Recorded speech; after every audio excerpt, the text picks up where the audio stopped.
I'm at a place of peace right now, Frank. I'm at a place of calmness. I'm at a place of reflection.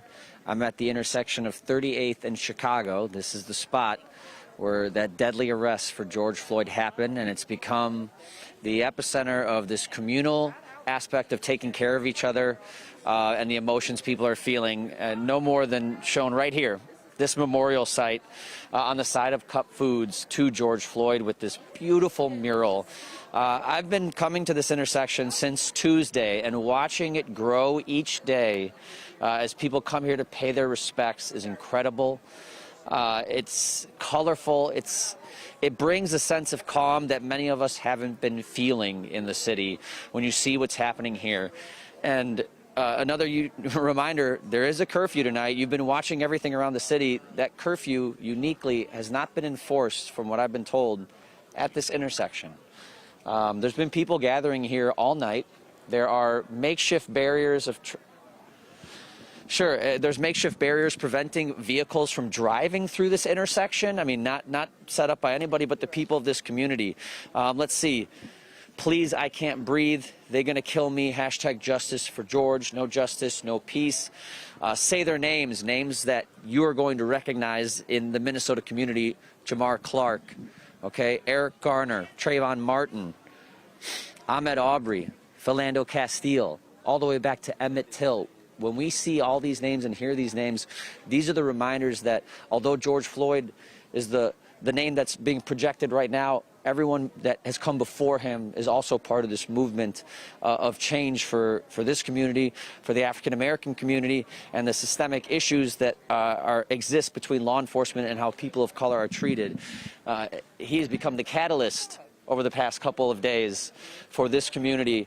And again, there's a uniqueness to what we're seeing here in the rest of Minneapolis. I'll take you around 38th and Chicago. Amidst the chaos that's been happening all 4 days, going back to Tuesday, the one constant of calm has been here. I watched in this intersection the first day on Tuesday where people used chalk, but then it poured rain. So people came back Wednesday. Okay, I'm not sure what's happening right now, but a couple of cars have gone around one of the barriers here. I'm not sure what's happening. Again, the unique irony of me calling this the most peaceful corner in Minneapolis, and the second we go live, a couple cars drive through and people scatter.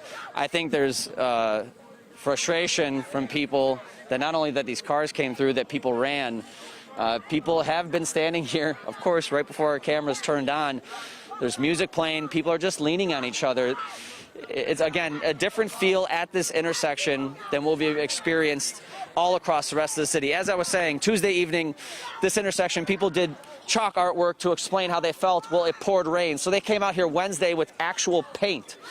As I was walking across here on Thursday, one man said, as he stepped over these words, he goes, "We're walking over history." We're walking over history right now.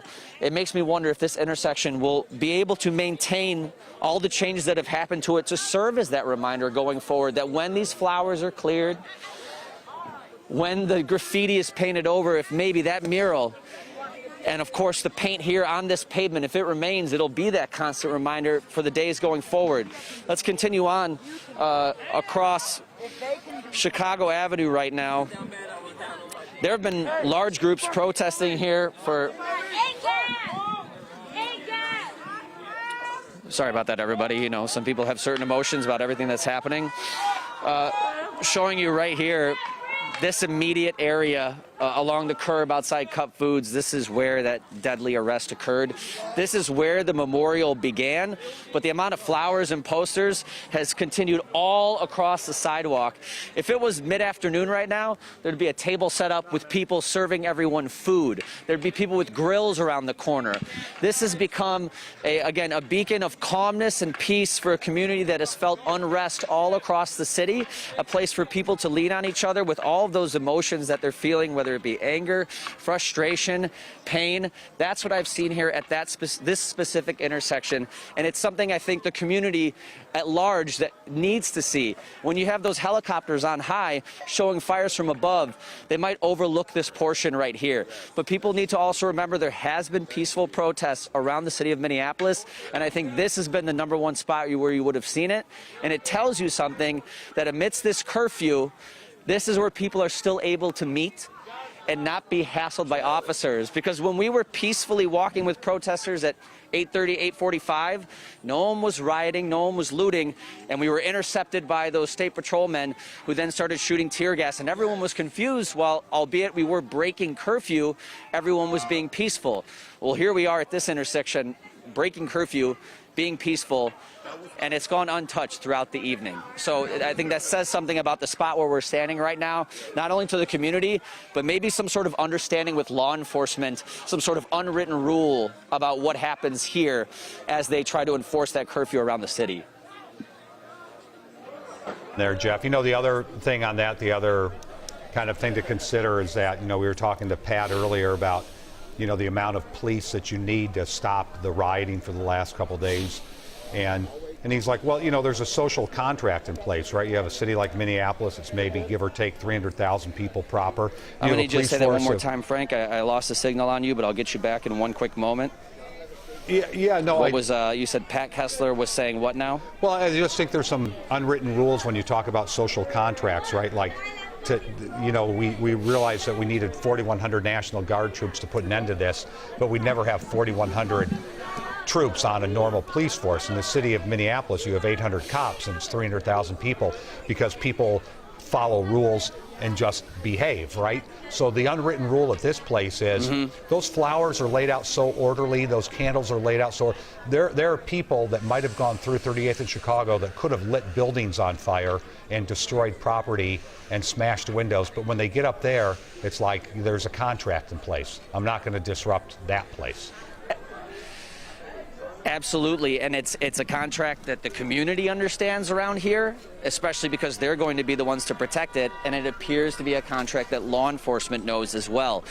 In the several days I've been coming to this location, it's the community that sets up the roadblock. It's the community that controls the traffic. It's the churches nearby that are making sure people get water on those warm days and stay fed. It's the community that has the grill set up. So there's a certain understanding here. And I think if people are wanting to visit locations in Minneapolis to see what has happened to this community, don't stop only at the 5th precinct at Lake and Nicollet. Don't stop only at 3rd precinct to see the destruction that the community has experienced. Come to the intersection of 38th and Chicago and understand the root and pain that has brought out what you might see across the rest of the city that originated right here in this spot where we're standing, where that arrest occurred.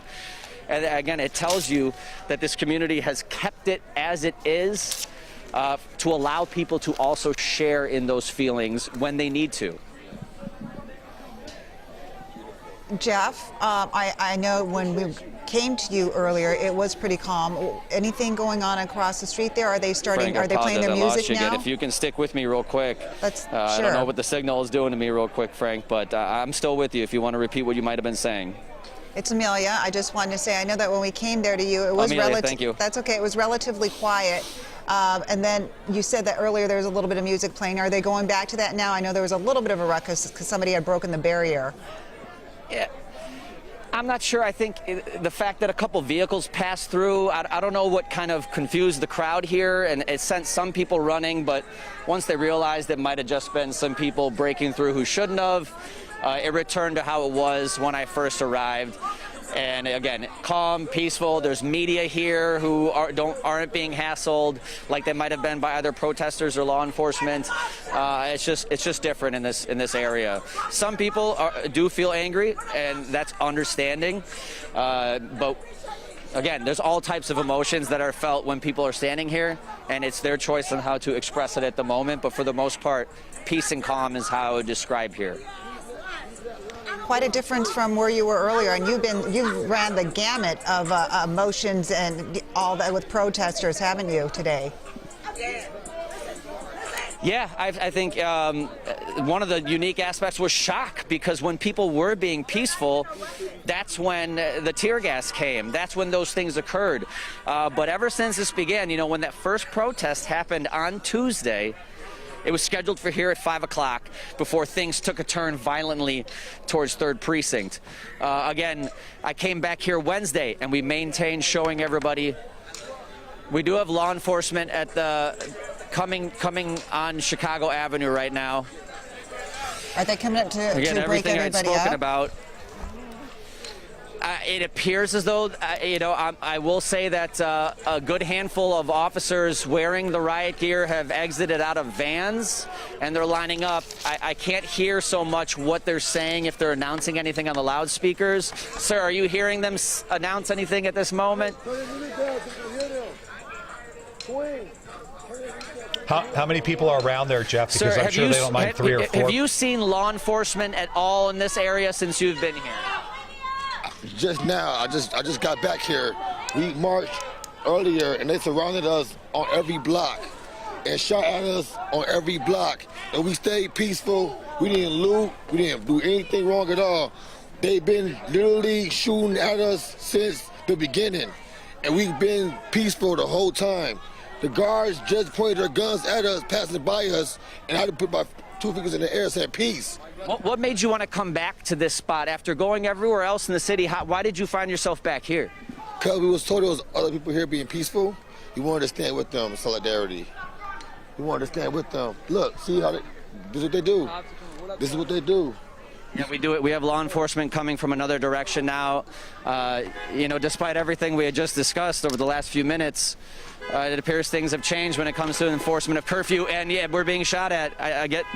All right, Jeff, why don't you get out things there? have changed in this immediate area. We're getting out now. Things All have right. changed. We'll come back to you. Why We're don't you trying guys to move. go to Cars are safety. rushing through right now. All right. Go, Jeff. Yep. Let's hope he gets somewhere safe, because I know that earlier one of our photographers got hit in the leg with one of those rubber bullets, and I think And got arrested. and got arrested too. But as we saw 2 girls, one her nose bleeding. I think another one got hit in the eye. So I mean, that caused some damage. But Well, I think some of the issue there is I'm not sure.